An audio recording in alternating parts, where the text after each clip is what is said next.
anybody? There's Molly, folks.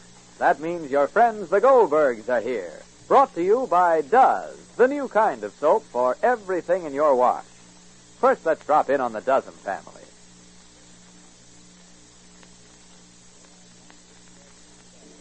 Well, young Dickie Dozen's in bed again. Both Ma and Daisy are mad at him, so he's come to Pa Dozen for consolation. What's the trouble, son? Everything.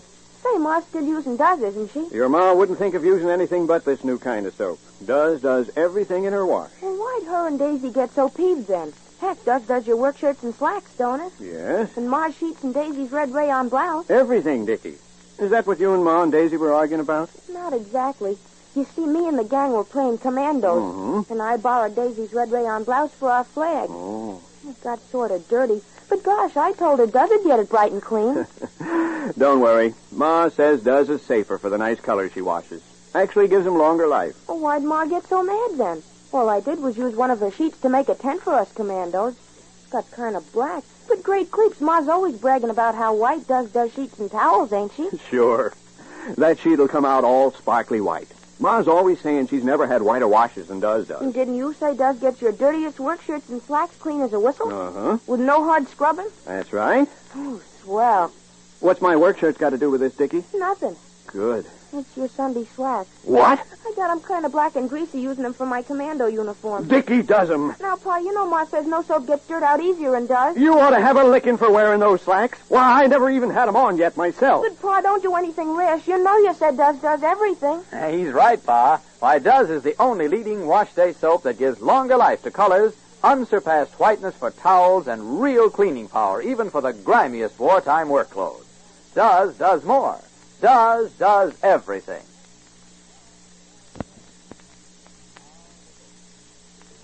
And now the Goldbergs. Well, thus far, Molly Goldberg's running from pillar to post has led her into one blind alley after another. But now she seems to be on the right track. Molly has finally succeeded in getting Dr. Cater's help in her effort to prevent the divorce of her niece, Florence. And at last, there's a plan for accomplishing this, since the key to Florence's unhappiness has been found. It turns out to be Florence's own friend and her husband's secretary, Anne. For Anne, her closest friend, is really the other woman in the case. A very special kind of other woman in this triangle, which began way back in the past. Molly's problem now is to prevent Uncle David from giving away the secret. Listen. Molly, you finished. You said what you wanted to say. David, please. I don't want it, Molly. I don't want it. If Anne is this woman, if Anne is breaking up my child's home, and if my Florence is being divorced, and if this Anne is here and making believe she's my Florence's best friend, then my Florence has to know that. But, David, Dr. Cater thinks... With my child, Dr. Cater will not experiment his psychology. Not with my child. Florence. David, you're spoiling everything. Worse than it is, it can't be. Florence? I'll be down in a minute, Pa. You want something, Uncle David? Florence is washing Marilyn's hair. Tell her Papa wants to see her. What's the matter? Set the table, Rosalie. Florence will be down. You don't have to go up. Please, Rosie. Going. Who's having supper? Everybody. Anne? Is she having supper with Dr. Cater, or is she having it here? Ask and you shall know. Ma. Rosalie. Sit down, David. Molly, I don't want it. Dr. Cater spoke to Henry Clay yesterday. What does Henry Clay got to do with me, Molly? Who is Henry Clay? Because he was once in love with Anne? What has that got to do?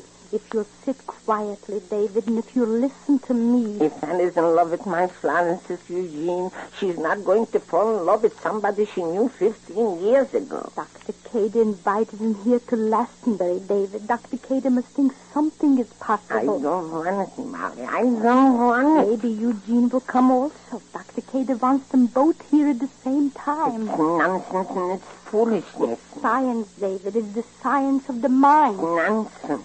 Oh, David, when Pasteur came with the germs and said you could give people injections and prevent diseases, didn't people say it was nonsense and foolishness? Everybody knows you can give injections against germs. But once they didn't know. Who didn't know? Fools only didn't know. Likewise with the mental, David. likewise with the mental, and the spiritual. Germs are germs, Molly. The mental and the spiritual are not germs. Only because you don't understand, David. I understand only one thing. My child is unhappy, Molly. My child's life is being broken. Florence? Florence? Just a minute, Pa.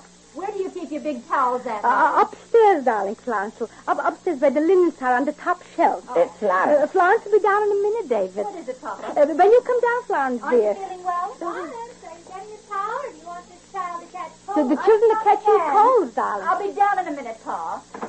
Oh, Jake? Jake. Jake, you got the mail? Yes. From Samuel? No, for Florence. Florence from Eugene. From Eugene's attorney. How do you know? You opened it? Since when do I open mail which is not mine? Oh, let me see. What does the envelope say? Look, David, that's Eugene's attorney. Without my glasses, I can't see. Let me see.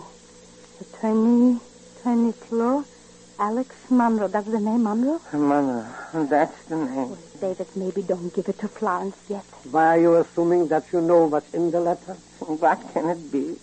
Something for Florence to sign for the divorce. That's why I say, David, wait. For what? For what, Molly? So another letter will come. There's always time, David. It's never too late. Mail should not be held aside from... Sure. Oh, Did you bring the mail, Mr. Goldberg? Yes, the mail is here. Nothing for you. My daughter is the popular lady. Lawyers write to her. Lawyers. Who is that from? Alex Monroe? and, May I see it, please? For Florence. I'll take it up to her. Why you? Why not me? It's probably some papers she has to sign. Excuse me, please. Why don't I, with my own hands, annihilate that woman? David. He's right. With one word to Florence, he could annihilate her. No more paper napkins, Mom. Then use linen, anything, whichever. What, Mom? Oh, Rosalie, please. Who are you calling, Mom? Molly, what are you... Hello, Dr. Cader, please. Dr. Cader. David, please sit. I'm calling Dr. Cader. Molly, who is Dr. Cader? What is Dr. Cader? You can't learn to deal with people from lessons in a book. Hello, Dr. Cader. I'm sorry to disturb you. Psychology. Thank you, Doctor. Something new. Something new. A letter just came from Florence. What has he got to know? Mrs. Cronin. Yes. From her husband's lawyer attorney. Yes. Nobody told me a letter came much. Yes, Doctor, evidently. What evidently? Before I see Eugene, she's not signing. Yes, Doctor. On the first train, I'm going to New York. Yes, Dr. Cader. Thanks, Molly. I don't need a doctor to tell me how to... Shut, David, please. All right, Doctor. I'll try, Doctor. Will you please speak to Uncle David and explain about pasture? I'm not speaking. Just a minute. I'm not speaking. David, please. I don't want to speak to Dr. Cader. David, please. Molly. David, please. Uncle David. No. Dr. Cader wants to say... Molly, I said no. And I say yes. Molly. And I say yes. David, please. Dr. Cader said that Molly, he I don't want to hear what Dr. Cader said. He said to let Florence sign. Sure, he said. Is Florence my flesh and blood or his flesh and blood? Give me the phone. He said it's not important what Florence is signing. The important thing Give is to me the watch phone. Anne. Give me the phone. Hello? No, Dr. Cader, no. Indeed, no. Well?